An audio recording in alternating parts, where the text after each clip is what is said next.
The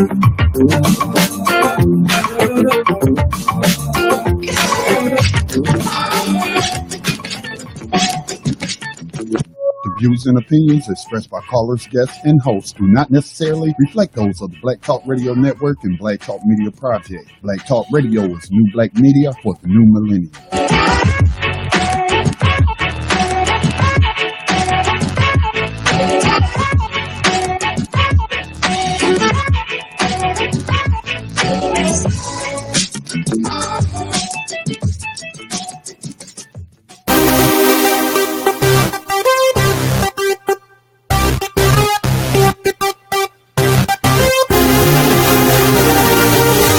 Good afternoon and welcome. I guess I should say good evening and welcome to Black Talk Radio News on this Saturday evening.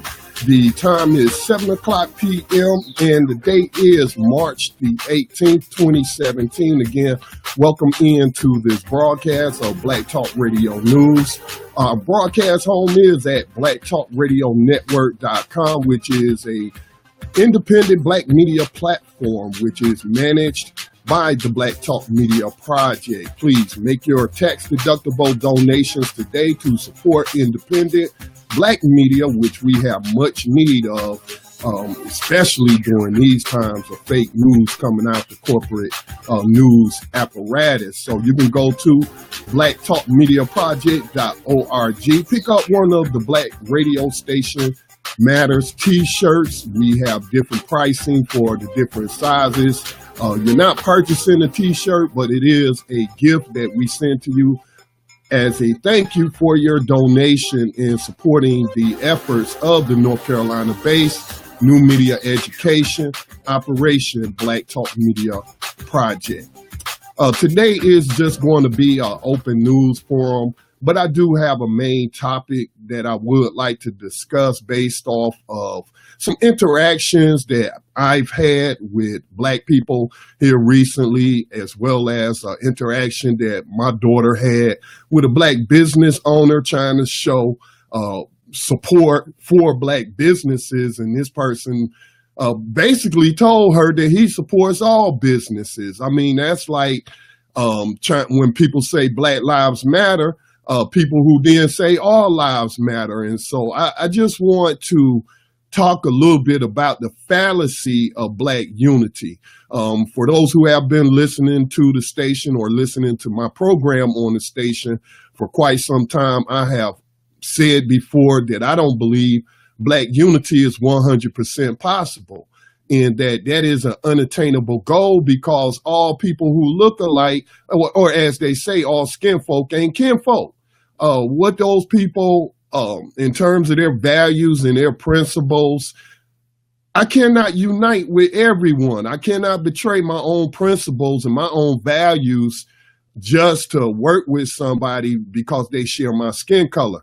And that has been used as a tool against us as we recently just observed the anniversary of the FBI break-in in the FBI field office in New Jersey. I forget the exact date. I believe it was sometime in the early 70s that those activists broke into the FBI office and got those documents that proved the existence of COINTELPRO, which was a program run here by the FBI with help from local and state police to prevent the rise of a quote-unquote black messiah who would unite black people and help them overthrow this racist system of injustice that still exists to this very day.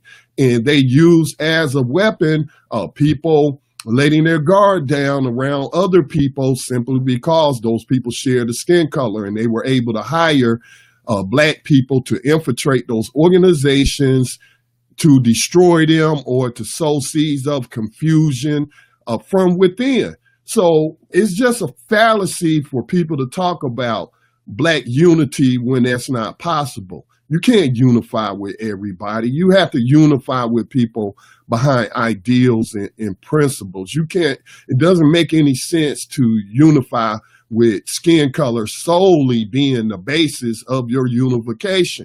If you don't share the same values, same principles, if you're not working towards the same goals, then I mean, what's the purpose of your unification with these people? And from talking to some revolutionary elders from over the years and asking them questions about, let's say, successful revolutions for independence that have occurred in countries around the world, and them telling me that less than 5% of the population will actually participate in such revolutionary actions. So we cannot sit around waiting on everybody to get on the same page and everybody to unify, because that's just simply impossible. And again, it also opens you up to attacks. So that's the topic that I want to discuss. But first, I want to go through a couple of news items of the day. If you have any news that you would like to share, again, this is open forum for us here tonight on Black Talk Radio News. The telephone number is 866-510-9025. That's 866-510-9025. Hit ** once you're in the conference, and that will unmute you. If I don't come to you right away because I don't know that you're there, just say, hey, may I speak? And that'll let me know, and I'll come and get your comments, because we love to hear from our listeners. But first, let me just go over some of the news of the day. Myself and Max Parthas of New Abolitionist Radio, one of the co-hosts and co-producers of that program that's heard on Wednesday nights at 8 o'clock p.m. Eastern time right here on the network. We did video broadcasts on our New Abolitionist Radio page where we were taking a look at the austerity measures masquerading as a budget from the Trump administration and the Republican Party. And I made the comment that we heard from Donald Trump talking about he was going to Washington, D.C. to drain the swamp.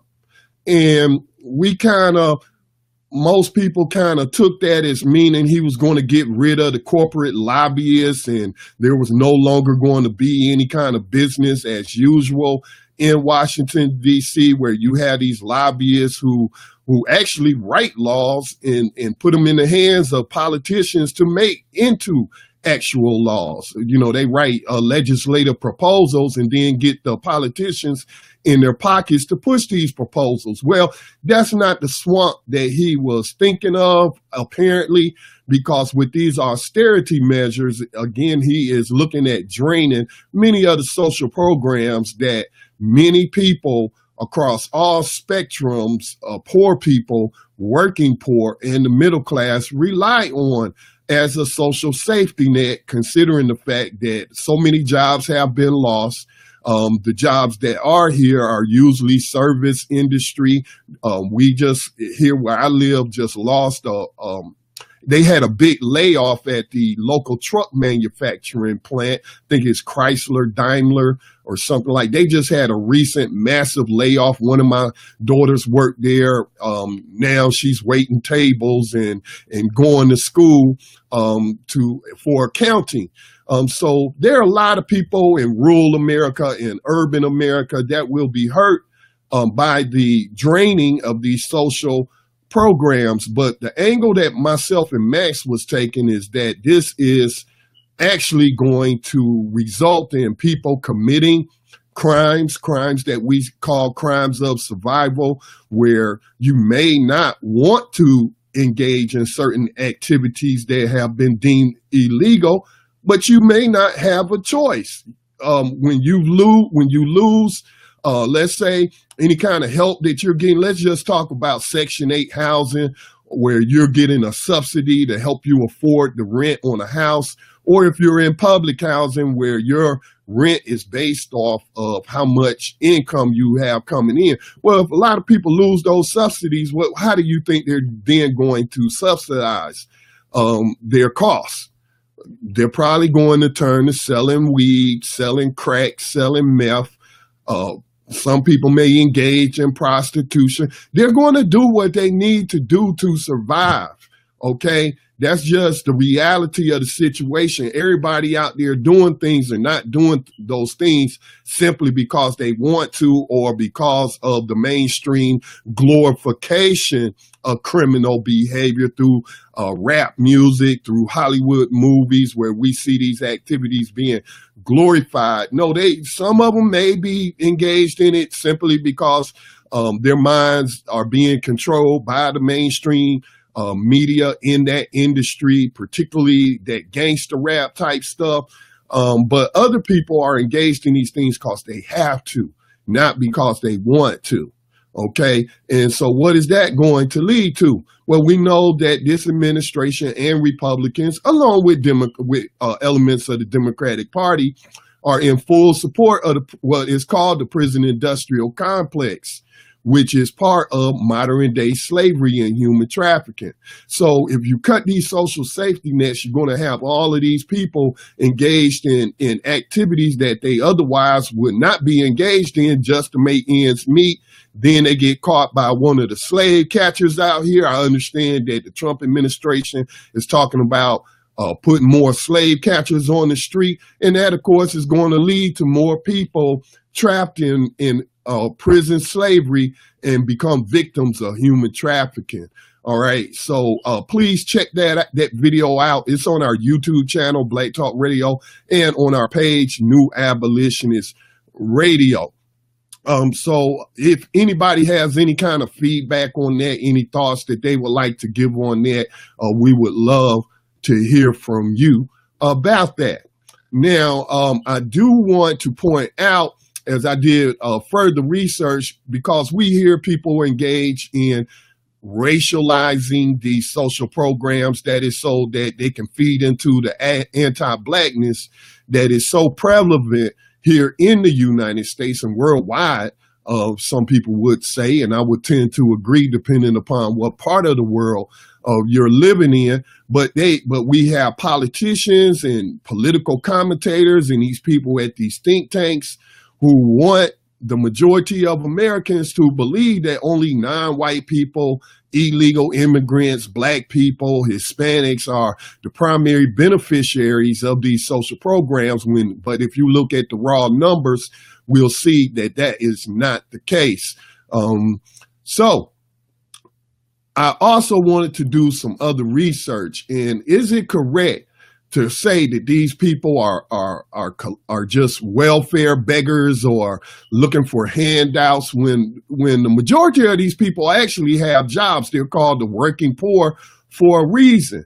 And it has long been documented how companies like Walmart take advantage of the social safety net by cutting the hours of the workers so that they don't have a full-time job, and therefore they then qualify for subsidized housing, qualify for food stamps and after-school programs, free lunch, and all of that for their children.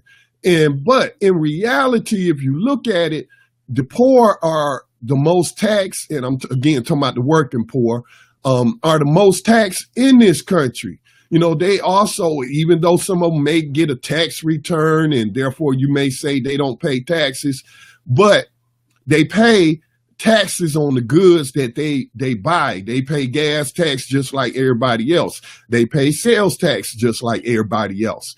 And so I just was thinking about that today, and I was like, you know, let's use the Bible parable about the widow with the two mice. Those who don't know that story, you had these, I forget, the apostles were taking up a collection after they held church and what have you. And there was a poor widow, and all she had to her name was two mice. But everybody else was coming in, all these rich, wealthy people or people who had resources were throwing in big sums of money.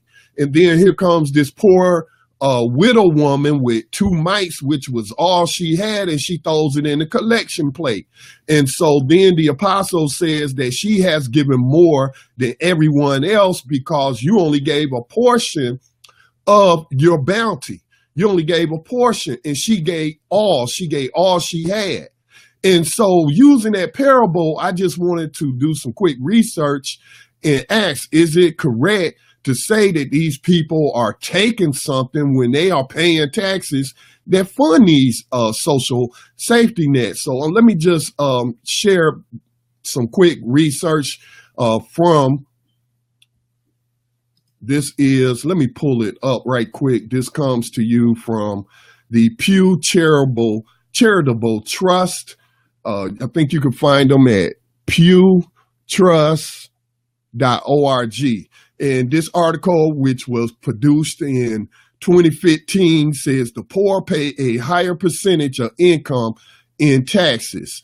Every state and local tax system from Alaska to Wyoming is inherently unfair to the poor, according to a study by the Progressive Research Organization Institute on Taxation and Economic Policy. States without a graduated personal income tax and high sales taxes are the worst, but every state has some inequity, the report said. As multiple states grapple with ways to raise revenue to stave off budget deficits or pay for underfunded state services, many are considering adding to the very taxes that are harder on the poor: excise taxes, sales taxes, fuel taxes in particular. And I will also throw in property taxes. You know, there are people who are classified as working poor who may own property. I know some people like that.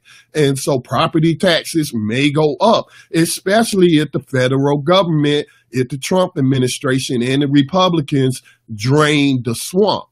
Okay, what they call in the swamp, we call social programs. And so then that could result on the states raising the taxes. So that's my point there, is that we like to think that the poor don't pay any taxes and that they're just taking handouts. And that couldn't be further from the truth if you actually research the matter. And usually people who rely on ad hominem attacks, that's personal attacks on people in order to push a political issue, that's because they don't have any facts to back up what it is that they're saying. So they rely on demonizing certain classes of people to get other people to buy into their lower self and the embedded racism that they may have or biases that they may have towards other groups of people, while ignoring the fact that their own family members and themselves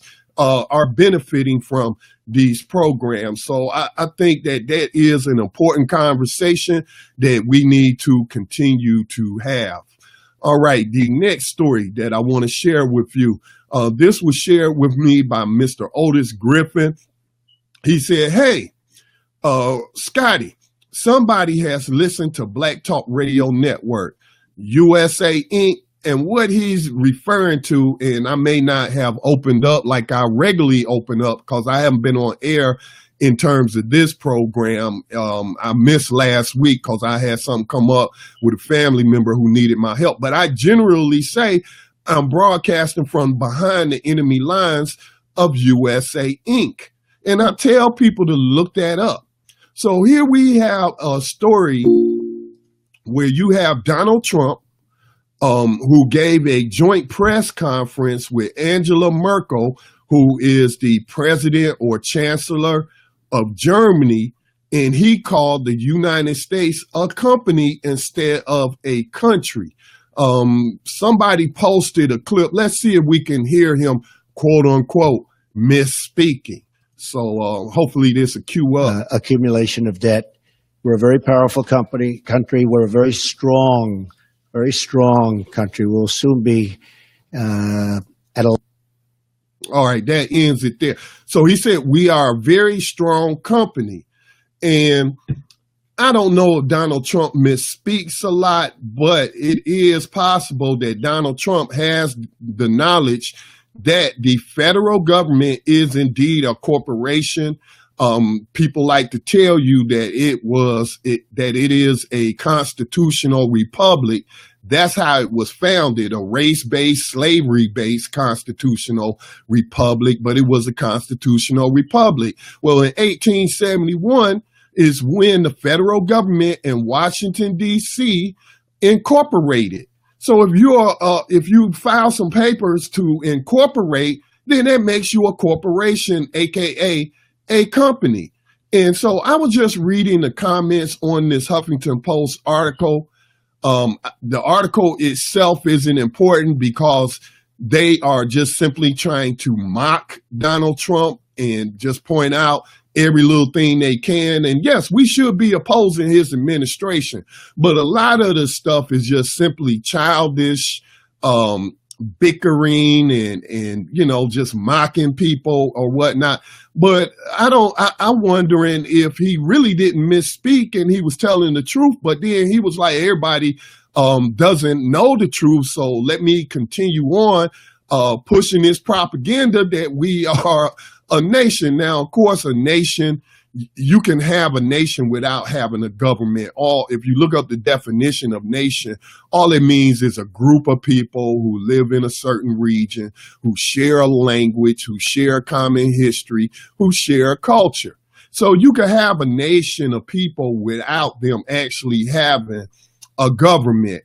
So it is correct for people to say, that there is a black nation within the United States. They just don't have a government. Okay. But I used to think that it was incorrect to say we got a black nation. Where is our army? Where is our government? How can we be a nation if we don't have those certain institutions? But when I looked up the definition of a nation, it actually kind of opened up my eyes to how we often use terms or words that have no connection to the actual definition. Okay. But I was looking at some of the comments, and of course, it is people who don't like Donald Trump, and there is plenty of valid reasons not to like him because I don't like him either. But the truth is the truth, no matter who tells it. And you mocking Donald Trump for calling the United States a corporation just really shows your ignorance and your lack of understanding of the history of this place where you live. And again, that is why when I came into that knowledge that in 1871, the federal government based in Washington, D.C.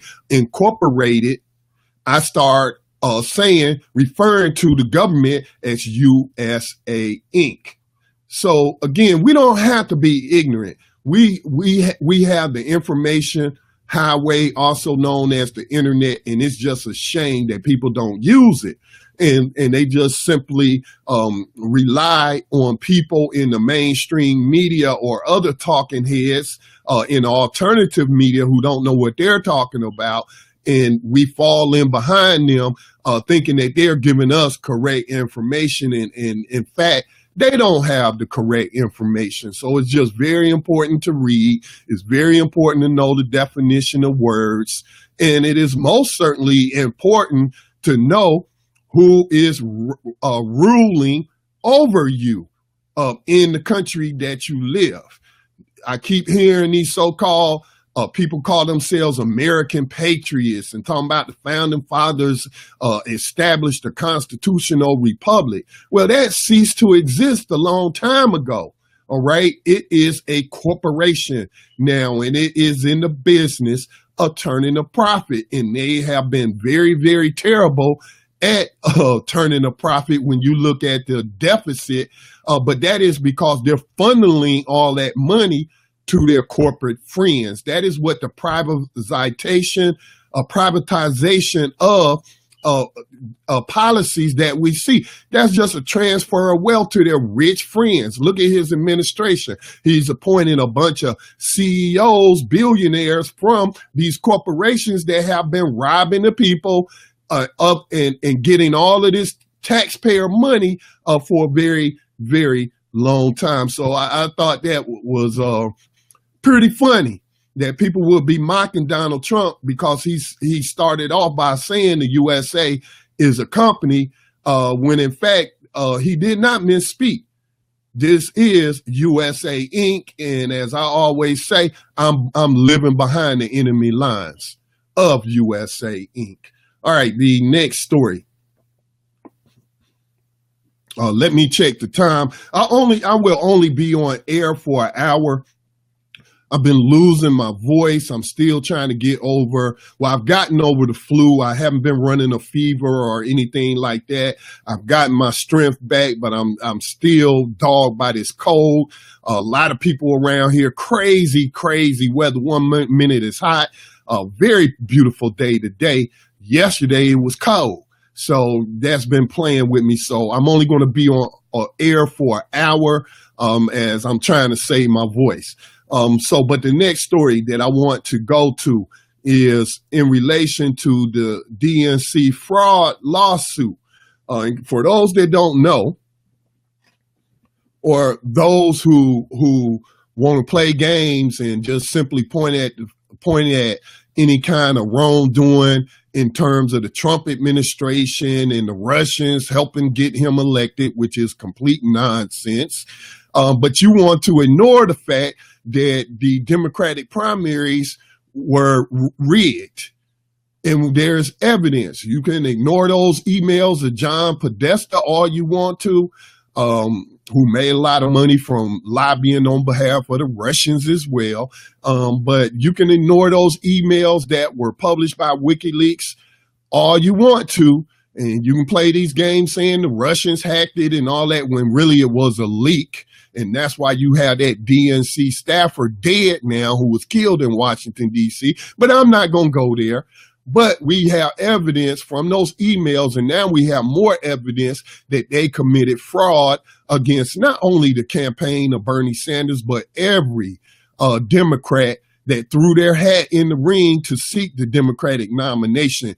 It was clear early on that the scales were weighted for Hillary Clinton, and they did everything they could to steal the nomination and just hand it to her. She didn't earn it. Okay, it was just handed to her. It was stolen. She received stolen property. Let's just call it what it is. But anyway, we know that WikiLeaks also showed Donna Brazil's emails where she was emailing DNC employees, which she worked for the DNC, but she was also working for mainstream media, CNN at the time, and she was feeding Hillary Clinton's camp debate questions and giving them a heads up about who might ask questions and what they may ask questions about, and feeding that in advance to Hillary Clinton so she can cheat. Because she's not really that smart, y'all. She just tries to impress you with language and word usage. But I mean, anybody today who claims they cannot use a personal computer, which I think is a complete lie. If you can work a BlackBerry, you can work a computer. But if you telling me you don't know how to work a desktop computer and you had to have staffers set it up for you, you ain't qualified to work in nobody's job in today's information technology age. These are the tools that are needed today in many different industries, including government. But we know that Donna Brazil, from those emails, fed those questions to Hillary Clinton because she needed every advantage that she could since she was such a terrible candidate. All right. And Donna Brazil, for a very long time, was in denial, and she was lying and saying and trying to bring up her Lord, and they persecuting me like they persecuted my Lord. And, you know, you got to understand black church people to understand what she was trying to do there, and equating herself to Jesus Christ and him being persecuted in the Bible by the Romans and the Jews, known as I can't remember their names right now. But anyway, that's what she was trying to do. And she was saying, oh, how do y'all, these are stolen emails, how y'all know that they didn't change them and all this and that. So after she got fired from CNN and what have you, because how would people change the emails and know what the secret debate questions were? How would they know that?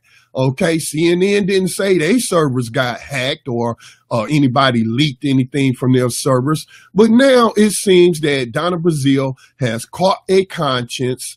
Perhaps she was in prayer and her Lord chastised her and reminded her that lying is a sin. So now she's admitting that what she did was wrong, and she's saying that it is a mistake that I will forever regret. This comes to you from abcnews.go.com. Let me just open this up a little bit more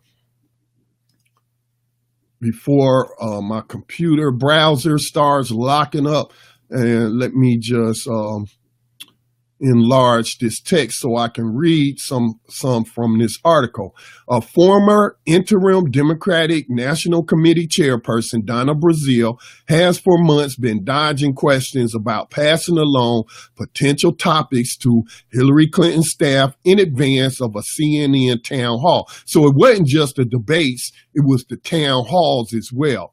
But now she's speaking out and calling the quote unquote misstep a mistake I will forever regret. Emails from Clinton campaign chair John Podesta's account were released in October by WikiLeaks, showing that the then CNN contributor had forwarded potential topics ahead of a town hall last spring. In an essay Brazile wrote for Time magazine published Friday, the Democratic strategist, who's now an ABC News contributor. Now, why would y'all give this woman a job after what she just got fired for cheating? I mean, come on. This is, again, why you cannot trust the mainstream media. Let's not forget, John Podesta was just recently hired by the Washington Post. So they putting these unethical people in and did Donna Brazile ever go to journalism school? I'm not saying you got to have a degree in journalism to be a journalist, but at these corporations, that's usually a qualification, right? Okay. But no, it's not, because they bring in these partisan hacks. Whether you're watching Fox News, whether you're watching a liberal outlet, they just bring in partisan hacks to just give opinion, masquerading it as facts. So, I mean, that just says a lot about ABC, doesn't it? That this woman breached her contract, acted in an unethical manner at CNN, but hey, let's go ahead and give her a job. She's apologizing now. She'll never do it again. We hope.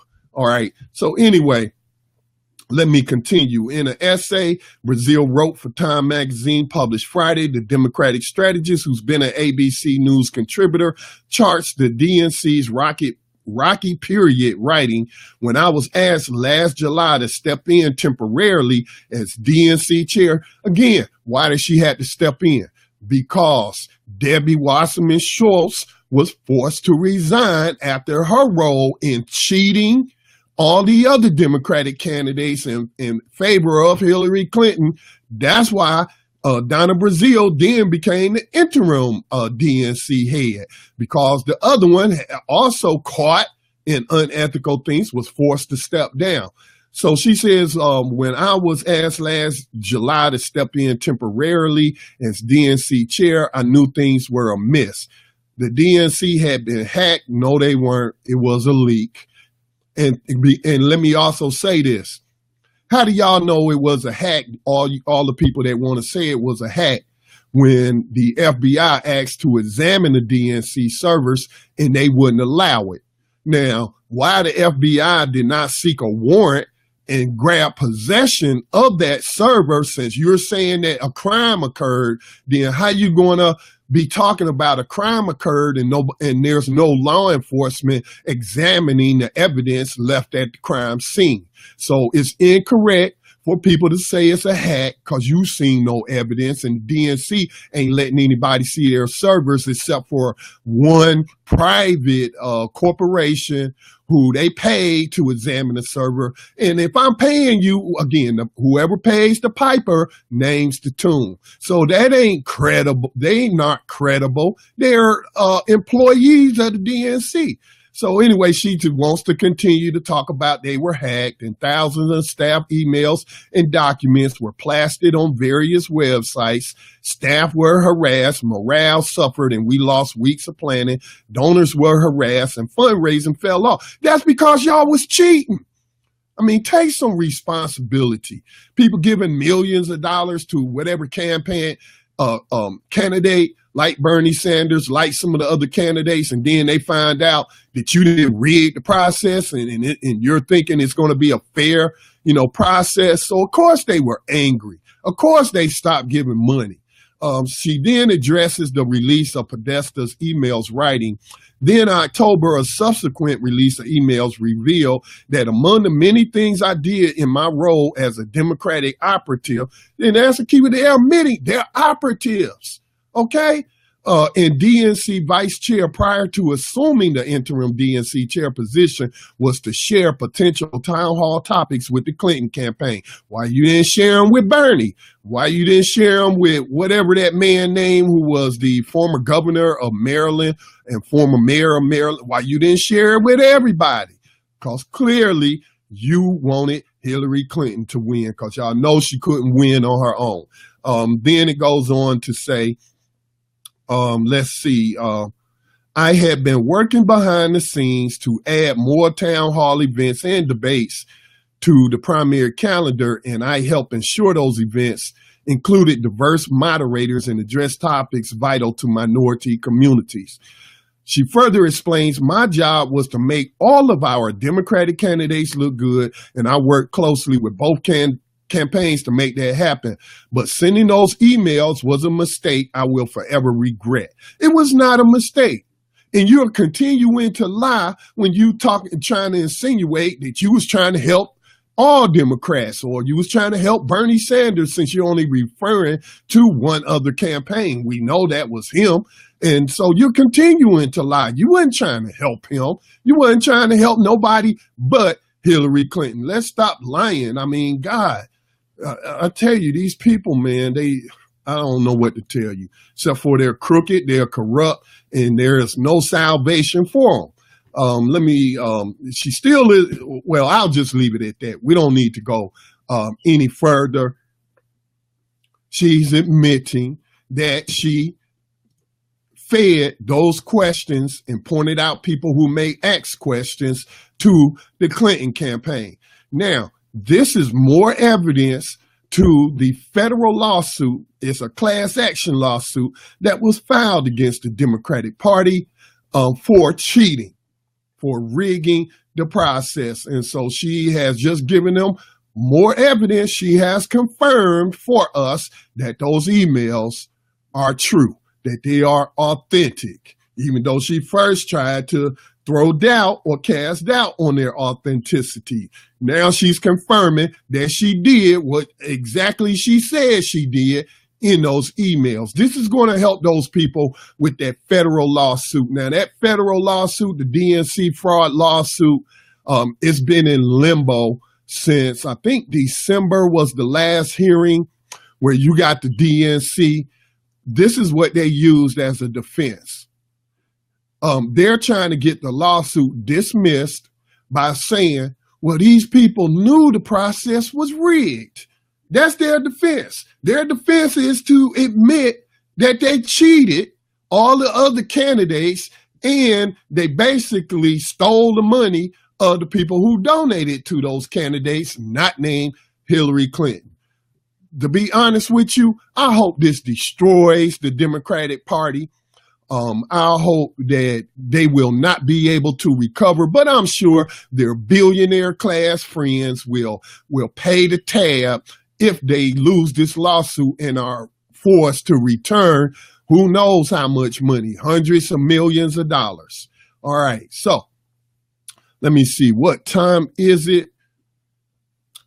Feel-good story that I would like to share with you concerns Colin Kaepernick, who is continuing to be ostracized by NFL owners simply because he wanted to bring attention to the plight of Americans being murdered in the street by slave catchers and point out elements of the racist system by taking a knee and not standing for the slavers' anthem. Why do I call it the slavers' anthem? Well, like Colin Kaepernick pointed out, who wrote the doggone national anthem?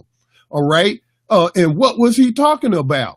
And if this was cool, why did you remove certain lines from the national anthem? So he was just using that as a way, as a American citizen exercising his First Amendment rights, to take a knee during the playing of the national anthem at these militarized NFL games, which basically the halftime and the pregame rituals are nothing but recruiting tools for the United States military.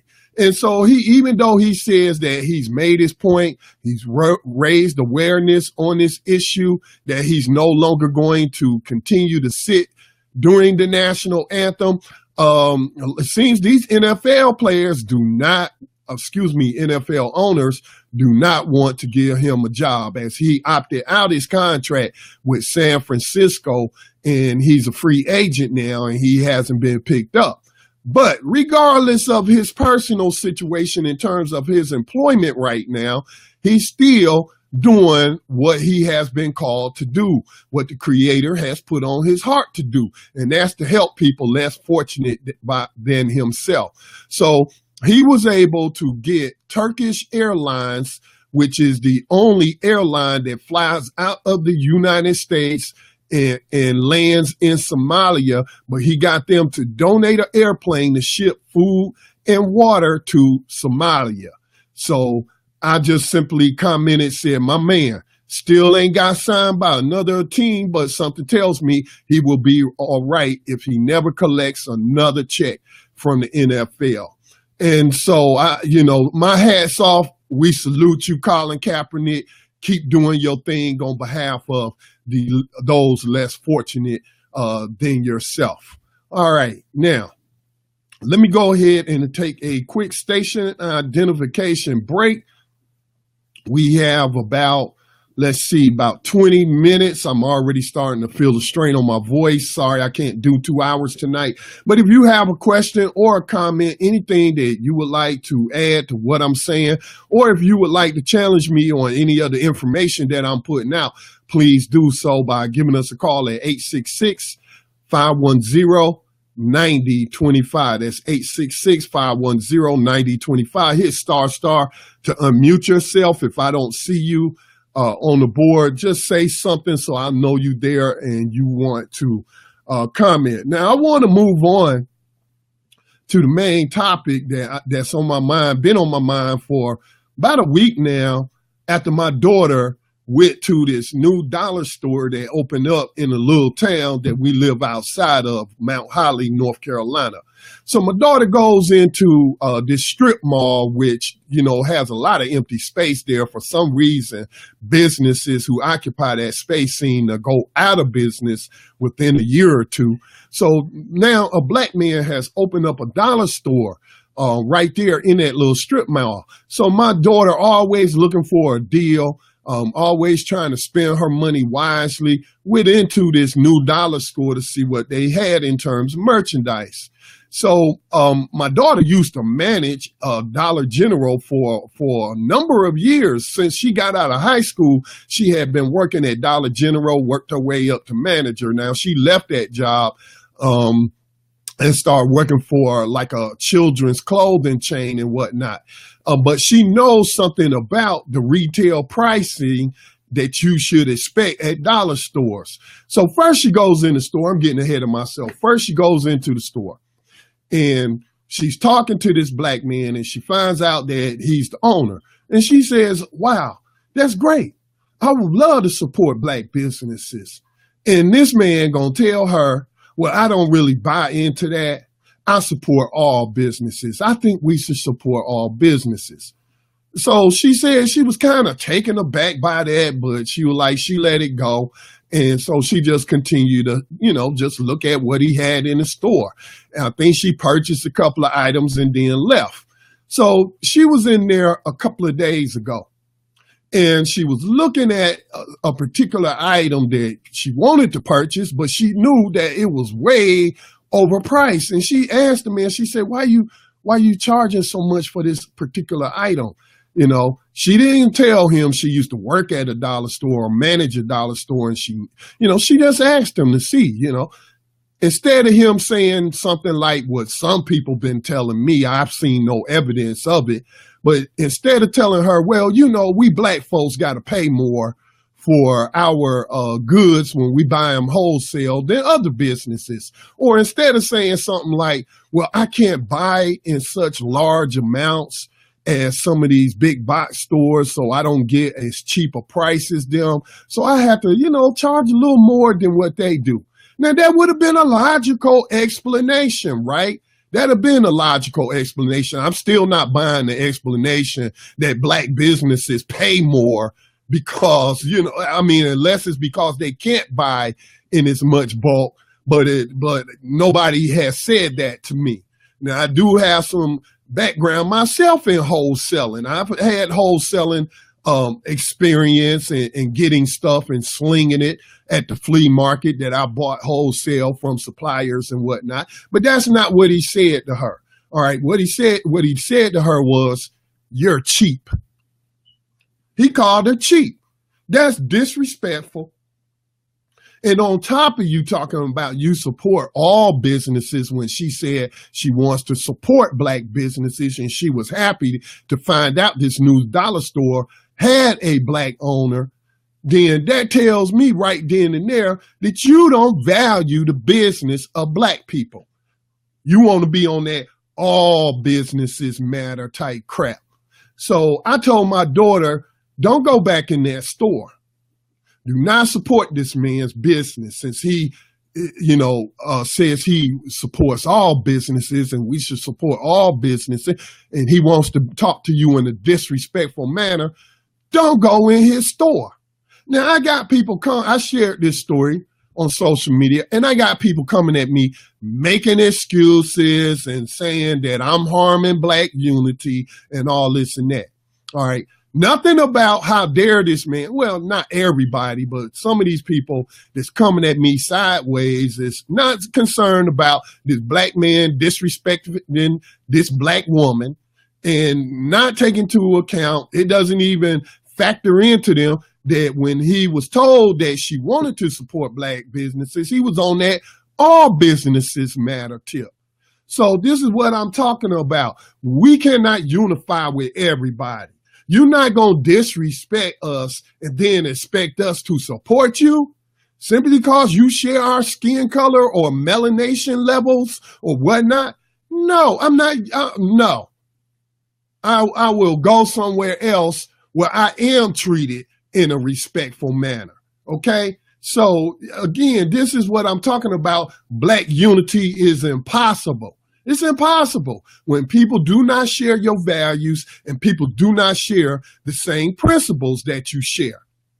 I cannot unify with black people that's teaching black people how to invest in the stock market when they do not tell these black people that you should not invest in these companies that are invested in modern day slavery and human trafficking by utilizing prison slave labor. When you're not telling these people, I know that the prison stocks are making a lot of people a lot of money right now, but since we know we the primary targets and the victims of 21st century slavery and human trafficking, we as black people should not be investing in these private prison companies. If you're not giving that kind of disclaimer, if you're not pointing out that many of these Fortune 500 companies on the stock exchange are utilizing prison slave labor while they won't give people with felonies jobs and will discriminate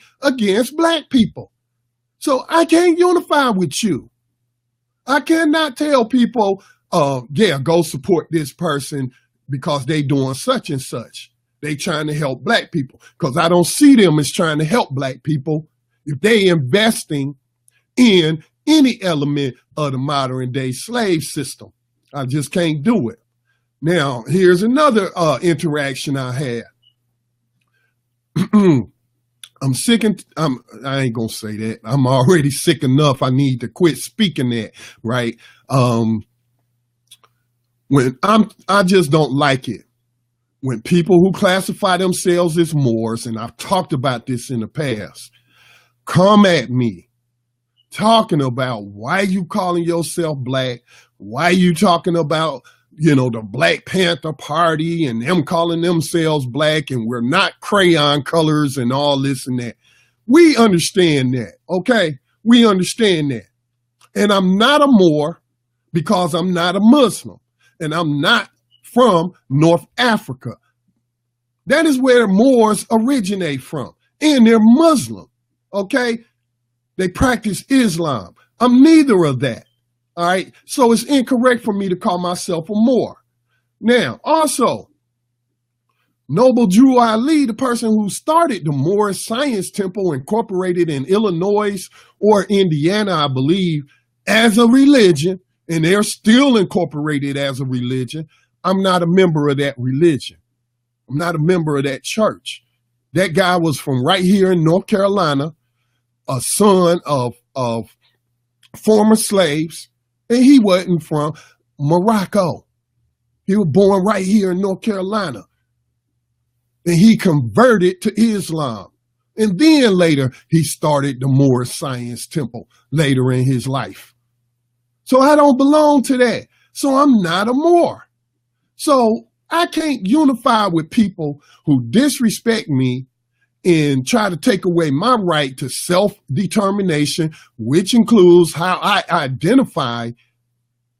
I can't unify with you. If I'm talking about issues and you want to nitpick and talk about this Moorish stuff, I don't come at you and tell you not to call yourself a Moor, even though that word means black. Again, I've done a video on it, looked it up, the information. But when I'm talking about, issues in the black community, and you coming at me talking about that's the problem, black people calling themselves black, that's not the problem. White people the problem. Specifically, white races are the problem, not what the victims are calling themselves, okay? That's the problem. I can't unify with somebody like that because they just want to bicker. They just want to get you bogged down in nonsense. They don't amount to a hill of beans when it comes to our oppression under this country. And like I pointed out, if you got to go to court to prove your sovereign status and it's based on what the judge gonna rule, then you are not sovereign. Okay, stop it with these crazy things you putting out there as a solution that ain't led to not even you being free. Okay, so that's just it's just impossible for us to unify 100%. What we should be looking to do is unify with people who share our values, who share our principles, and who share our goals, okay? I know so many black people that do black radio, that are on the internet doing digital radio. They not all on Black Talk Radio, okay? They on some of the other platforms. And they don't come to Black Talk Radio trying to unify with other black people. They ain't trying to buy black or nothing like that. But that's their right to spend their money however they want to spend it. And I'm not going to bash them over the head and whatnot. Okay, you don't want to use our service. That's cool. I'm not begging you to use our service. But there have been people who wanted to be a part of our station and their content was just so anti-black, so anti-revolutionary that I said, you know what? I'm sorry, but even though you got the money to pay for me to engineer your program, your content does not match the content and what we're trying to accomplish. So you might can go work with some other black people who believe like you believe and share your ideology. But no, I can't unify with you on this platform or on this station because we ain't on the same page. You actually are working against the things that we are trying to implement. So I'm just trying to say is it's unrealistic for anybody to think that when has that ever happened? When has any group of people all had 100% agreement? If you put 100 people in a room, unless they all belong to the same religion and subscribe to the same ideologies, but if you just picked 100 random people, let's say you get some Moors, let's say you get some people from the Nation of Islam, let's say you get some people from any other denominations of the black churches that's out there, Presbyterians, Baptists, Methodist, AME, Zion, African Methodist, Episcopalian. Let's get some black atheists in the room. Let's get some black business owners in the room.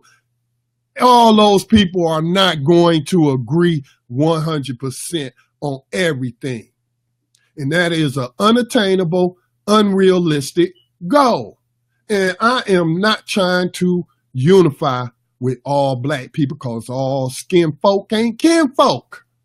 And based on my studies, that's how the enemy has been able to infiltrate and influence our movements and destroy our formations, like the Black Panther Party. Do you all know they use black people, FBI agents that they hired, or informants that they had on their payroll to start a chapter of the Black Panther Party in Baltimore? Do your research. Do you know, in terms of Marcus Garvey, that he had a bunch of black people surrounding him that we find out now was working for the FBI and giving and feeding J. Edgar Hoover all this information on them? Those people in the Nation of Islam that assassinated Malcolm X, all right, working for the FBI.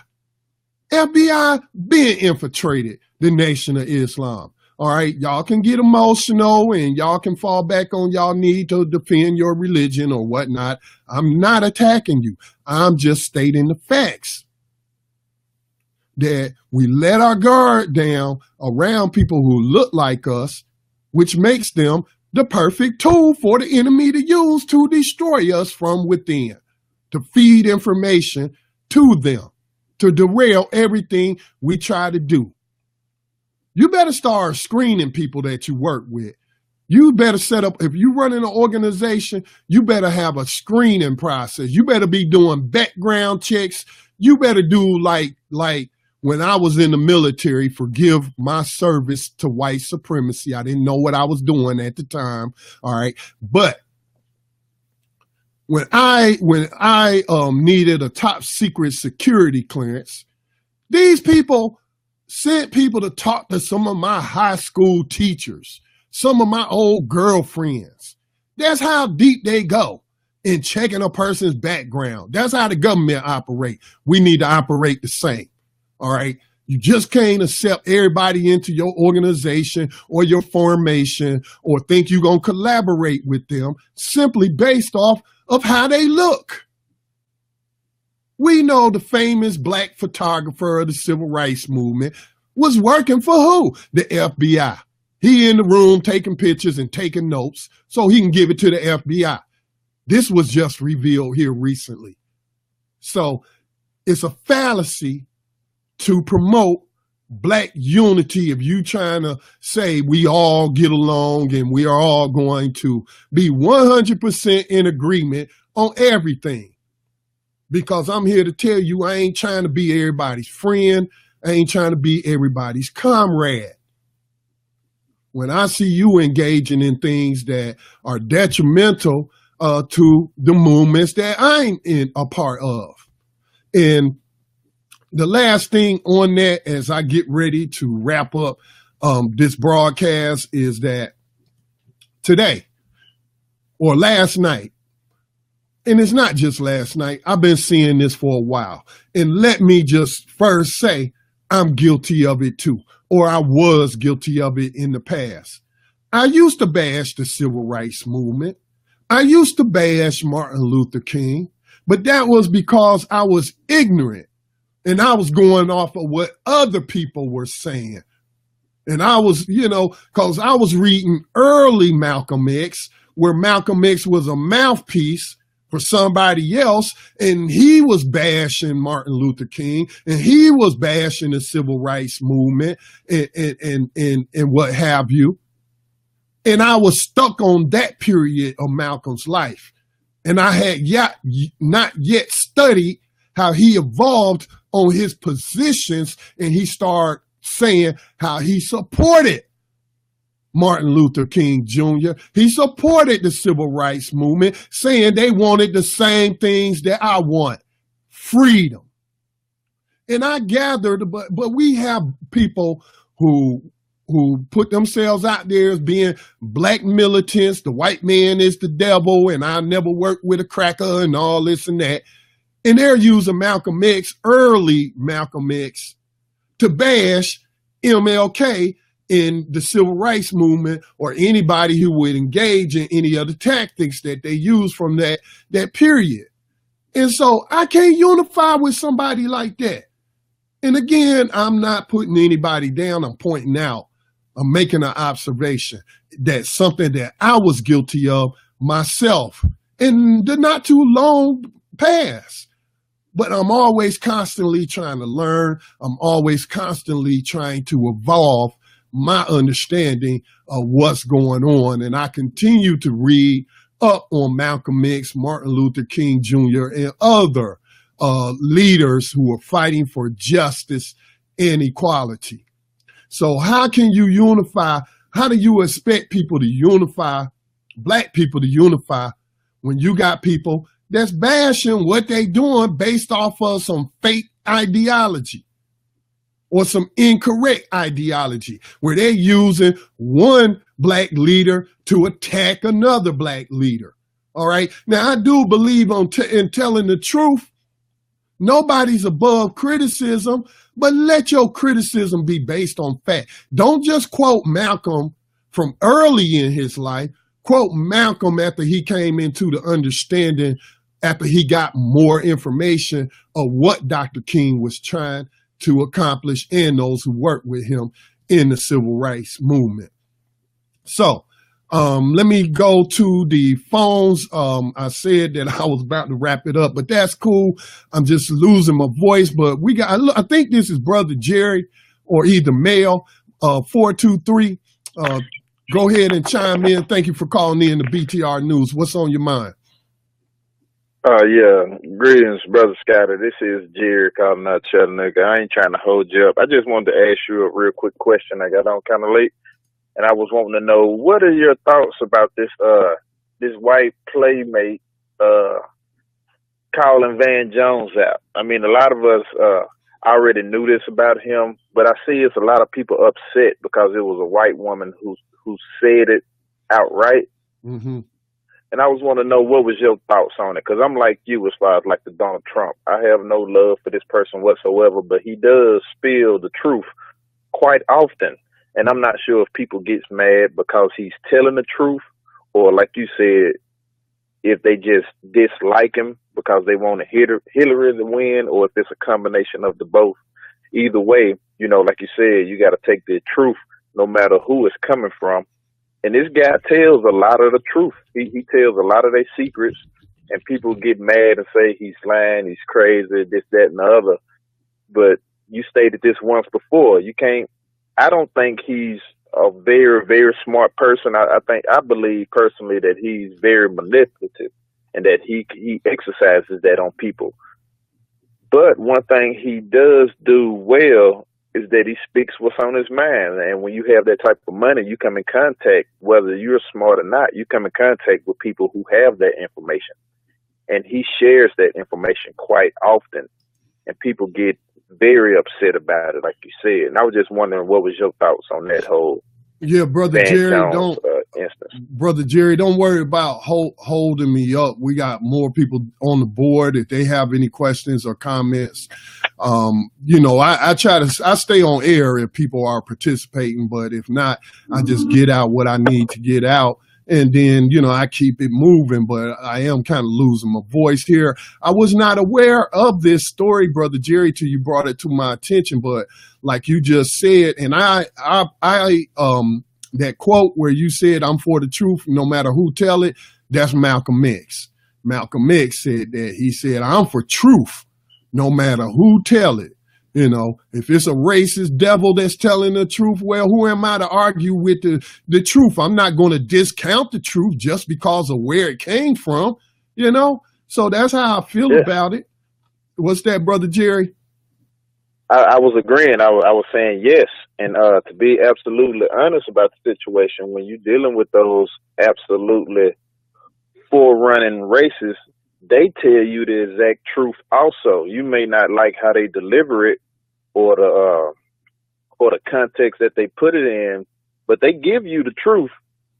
Is what you do with that information after you find it out, if you didn't know already. And sometimes they don't be meaning to reveal that truth, because they be, they think that they just are talking among themselves, and they forget other people can tune in and listen or read what they're writing. So they're really talking to their base. But we got a program that comes on Tuesday nights called Code Breakers. Some of us have broken their codes and their dog whistles, and we're able to glean information. I wasn't aware of the story, so I just pulled it up. This is coming to you from Raw Story. Former Trump model. I don't know what that means, Trump model. Did he hire some models or something? Or was she in the USA pageant that he owns or something? But anyway, she calls Van Jones a house nigger before claiming she's committed to racial equality. Ariane Bellamar, a former Trump model, responded to a Van Jones CNN segment early Wednesday morning on Twitter with a racist slur. In her account bio, Bellamar claims to be an actress and activist and notes that she is a former Trump model who is now blocked by Trump. According to Ebony, I guess they're talking about Ebony magazine, Jones was speaking in the segment about the release of the president's 2005 tax returns. If all we get tonight is that Donald Trump paid $38 million to America's government, corporation, going back to that earlier story. Hey, Brother Jerry, you tuned in late, but Brother Otis shared a story with me that Donald Trump was at this press conference, said, America is a great company, country. Yeah, I heard that. Yeah, I be watching it. And a lot of people say don't turn in, don't give them don't give them the satisfaction of the ratings. But I want to know what they're talking about. They give a lot of that information away, and I think that they hope that we don't turn in. So, yeah. For one thing, I want to see the people like Van Jones who are low key supporting them. They say they not, but they say little things like this. Mm-hmm. And then turn around and come to our neighborhoods or to our schools and then try to tell us something different because they know we didn't watch the inauguration or any of these press conferences. I want to see those people acting how they act when they with these people who they pretend to dislike. Mm-hmm. So I try to pay attention to all of that. And I noticed that. But everybody I talked to about it, none of them paid no attention to it. Yeah, but he goes on, Jones said, I'm sorry, but there's really no way. There's really no way. I was hoping and praying that it would show not only did he pay no taxes, he actually charged the government and got money back. So, I don't see what's wrong with that comment right there, because that is why they kept calling for his taxes, is because they was hoping to show that he was getting all these tax breaks that most billionaires get and was paying no taxes. But Bellamar's tweet, which she shared at almost 3 a.m. read, why is that Van Jones always playing the house nigger? He is smart, able, ready, stand up. Don't settle for this undefinable nonsense. Resist. The tweet appears to have since been removed, most likely because Bellamar received backlash after the posting. Now, I don't use that term house nigger. Why do I not use that term? Because it's a vicious, nasty term. I don't tell people how to talk. You use whatever term you want to use, just try to be accurate.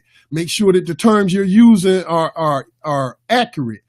But since there's so much vitriol attached to house nigger and the division that it may cause and how it can derail, debates and conversations, when you call somebody out their name like that, I don't use it. That's why I came up with the term proxies or proxies of racism or proxy racist. That way I'm trying to use in a less offensive way to describe the relationship between melanated people and those who control their government. Let me see. We got somebody else on the line. Kind of watch your background noise. I'll come to you in just a second. 757, I see you. Watch your background noise. I'm going to leave you off mute, but watch your background noise. So, obviously, I'm against anybody using that term, but again, people are self-determining human beings. I'm not going to stop being friends with you or because you use the term. But I can see where people get upset by a white person using that term. Now, in terms of Van Jones being a proxy racist, instead of calling him a house nigger, let's use the term proxy racist, a tool of white supremacy. I would agree that Van Jones has shown himself to be a tool of the racist white people calling themselves liberals and Democrats. No different than the story I just talked about earlier with Donna Brazile, a black woman, admitting how she tried to help the racist predator Hillary Clinton cheat during the Democratic primaries. That's a tool.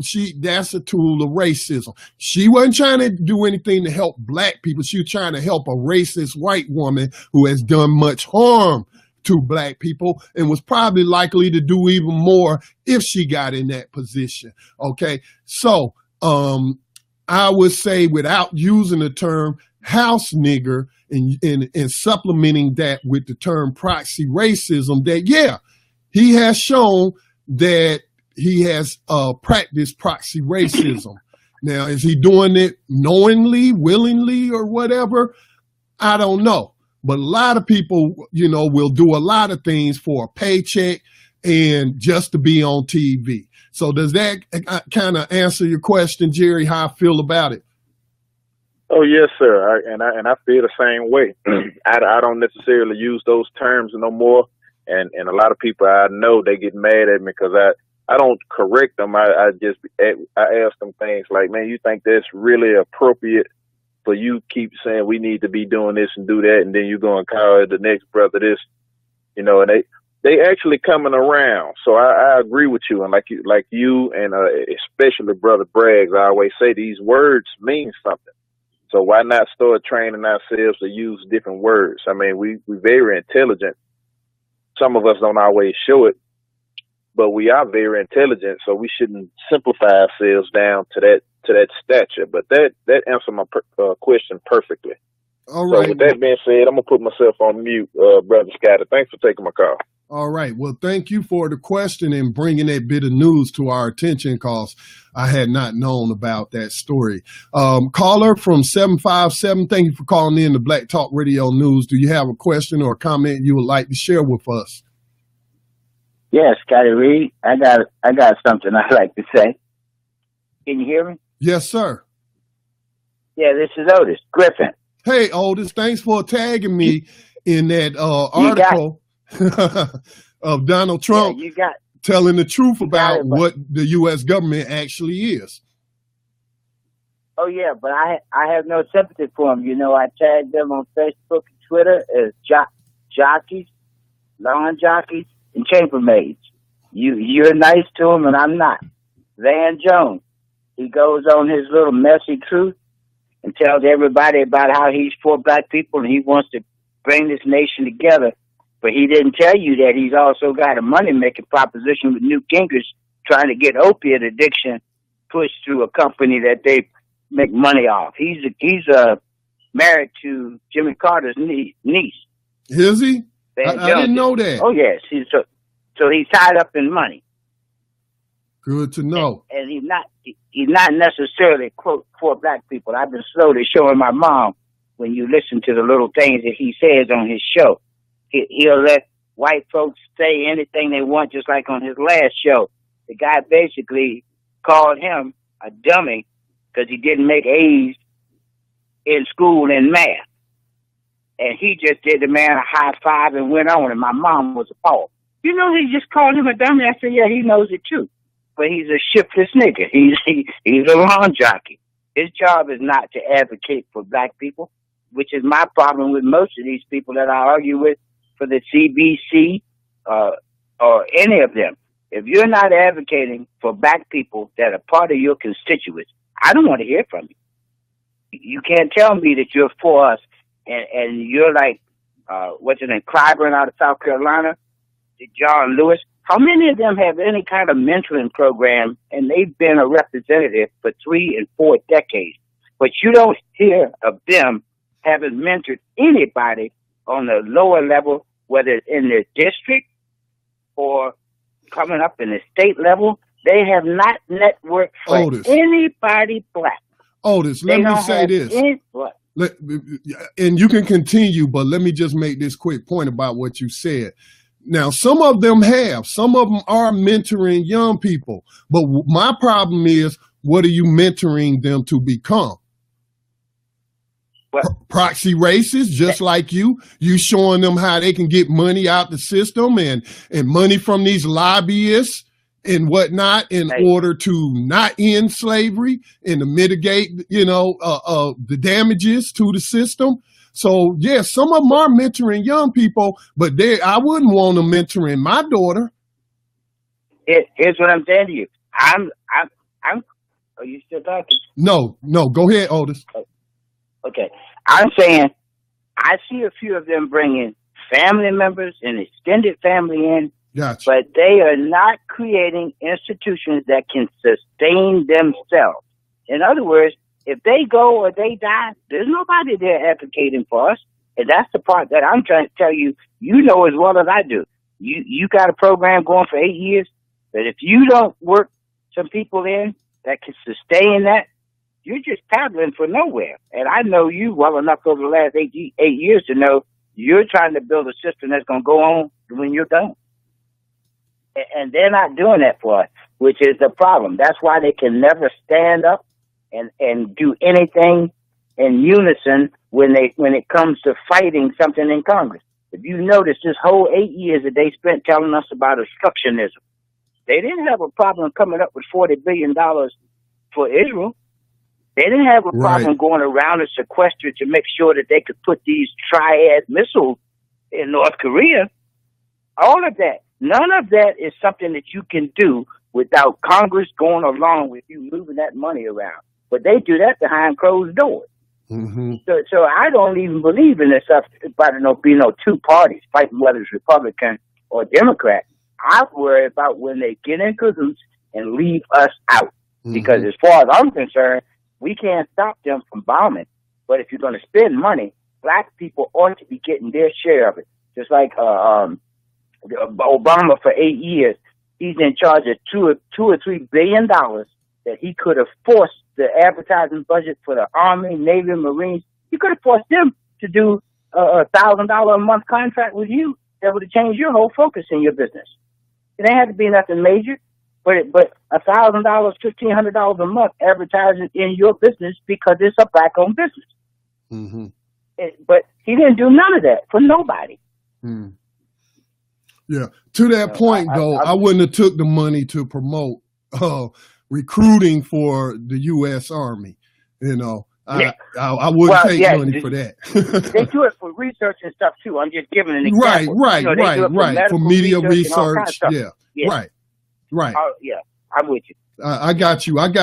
Because we did actually get a grant from another. This was when I first started the Black Talk Media Project, and we built the platform.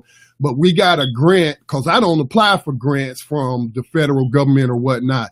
But it was another nonprofit in North Carolina that I had been working with to expose some issues here in North Carolina, and they got a grant to promote participation in the what was that? The census.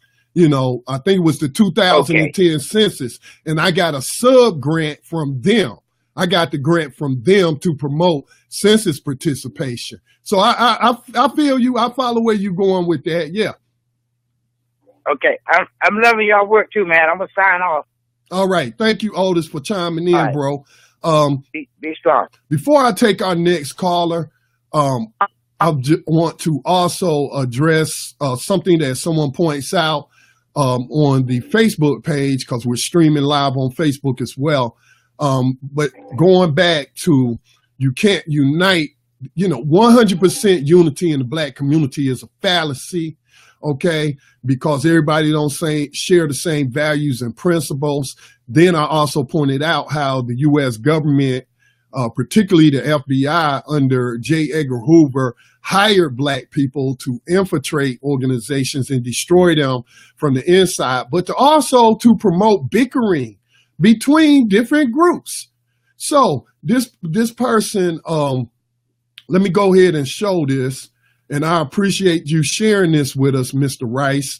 W.E.B. Du Bois played a part in the downfall of Marcus Garvey. All right, thank you for sharing that.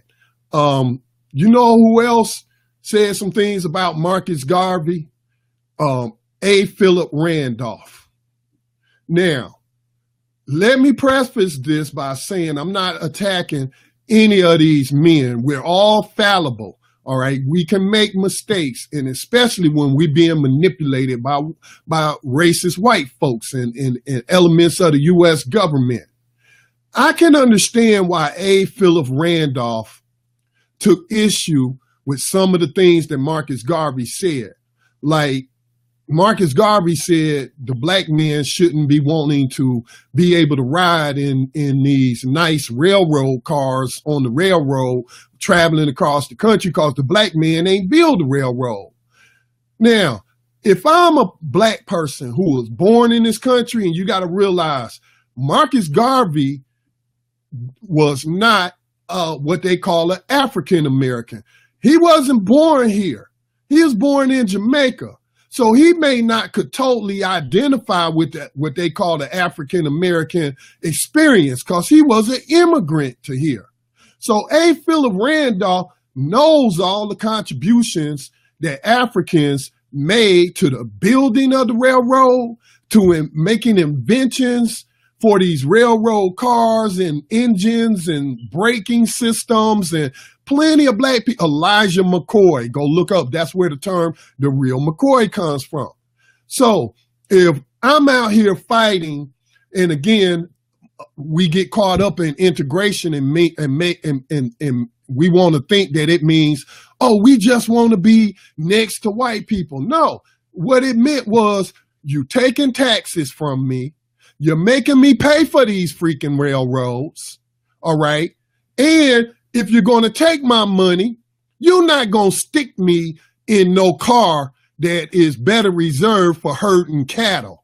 No, I want to be able to sit and enjoy my ride just like I'm enjoying, like everybody else enjoying their rides. So, you know, I can understand how A. Philip Randolph felt when he, was working with these railroad people to do what was right, fighting for freedom to travel on the stuff that we paying for. And here we have Marcus Garvey, who don't know the history of the African contribution in this country to building the railroad. I would take offense at that too. Okay? And so, we use these languages and we say these things without having all the information, and we create division among ourselves. All right. So I can understand, where W.E.B. Du Bois might have felt. And all of these men have contributed something great towards black independence, but they were at odds with each other because of certain things. And again, how do I know that them black people that the FBI had working for them, who had infiltrated the UNIA, wasn't putting stuff in Marcus Garvey's ear to get him to attack other black people, in their movements, and saying things like, oh, the African American ain't built the railroad, so he shouldn't want to ride in the railroad car. See, that's what I'm saying.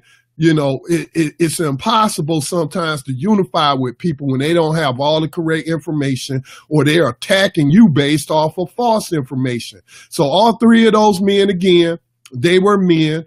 They made their mistakes. There are things W.E.B. Du Bois did, working with them racist crackers. What's her name?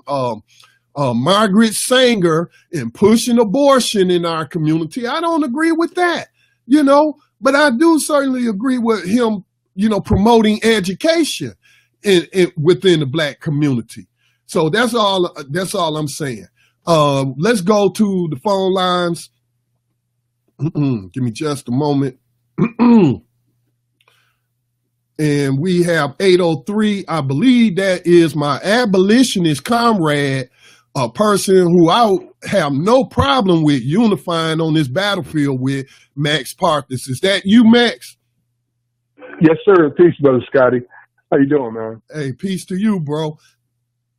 Yeah, I was listening to the conversation here, and I appreciate the news that brother gave about the Van Jones and the reality star and what she called him out. You know, it is kind of true, though, in a way, maybe not offensively in the terms that she used, but in the fact that people like that should be suspects. If you're on CNN or MSNBC or Fox News or any of these mainstream media outlets, then your motive should be suspect, because you're not there because you're the voice of the people. You've been handpicked by the very people that are oppressing us. So, you know, whatever you might think, it doesn't necessarily mean that you're speaking for the people when you're sitting on CNN getting their paychecks or any of the others of those likes.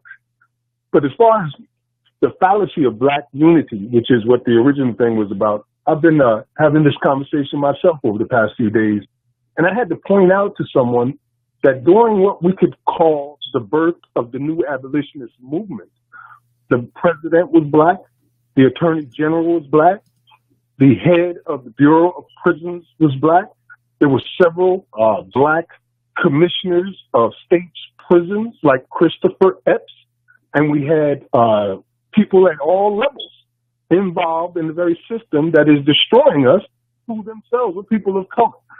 So to look for to unify with people like that who are nothing more than courtesans, and I mean that in the literal sense, courtesans, to try to unify with them would be detrimental. I mean, that's who we're trying to fight against. It was like when Obama came to the Pettus Bridge and gave his speech there. I mean, like, you got the president of the United States there. That sounds all well and fine, but he's the man behind all of what's going on to you in your lives right now. Like, he could literally make a change right there and then, but instead they're speaking. Right. I agree, man. It's just a fallacy, and I'm just letting people know, you know, I'm not that guy. I'm not looking to unify with every black person, so say that black unity stuff for somebody else, because unless you are abolitionists, excuse me, like I said, I'm still trying to get over this sickness, but if you are not an abolitionist and you are involved in continuing slavery and human trafficking, like the black board members on GEO Group, on Core Civic, also known as Correction Corporation of America, I'm not unifying with you. If I see you at a Black History Month event, I'm going to tell people, look at that black slaver right there. He want to sit up there and act like he fought us and we all down together and we all against this system. Did y'all know this man sits on the board of the largest private prison corporation in the world, getting rich off of black people being put into modern slavery and human trafficking? So, you know, it's just a fallacy. Look to unite with people who share your values, who share your principles, and share your goals. Stop thinking there's going to be 100% unity, because that's never going to happen. And if you keep thinking that way, you're just opening up yourself to be infiltrated by the proxy racist tools that the system of white supremacy has always used. That's all I got to say on that. Did you have anything else, Max, as we get ready to close it out? Man, I'm really losing my voice. Yeah, I can see you are, brother. I'm not going to keep you up. Just saying, good job. It's good to see you using BLive TV. Hopefully we get to see more of this. Maybe even I might try to start to add some of the content myself.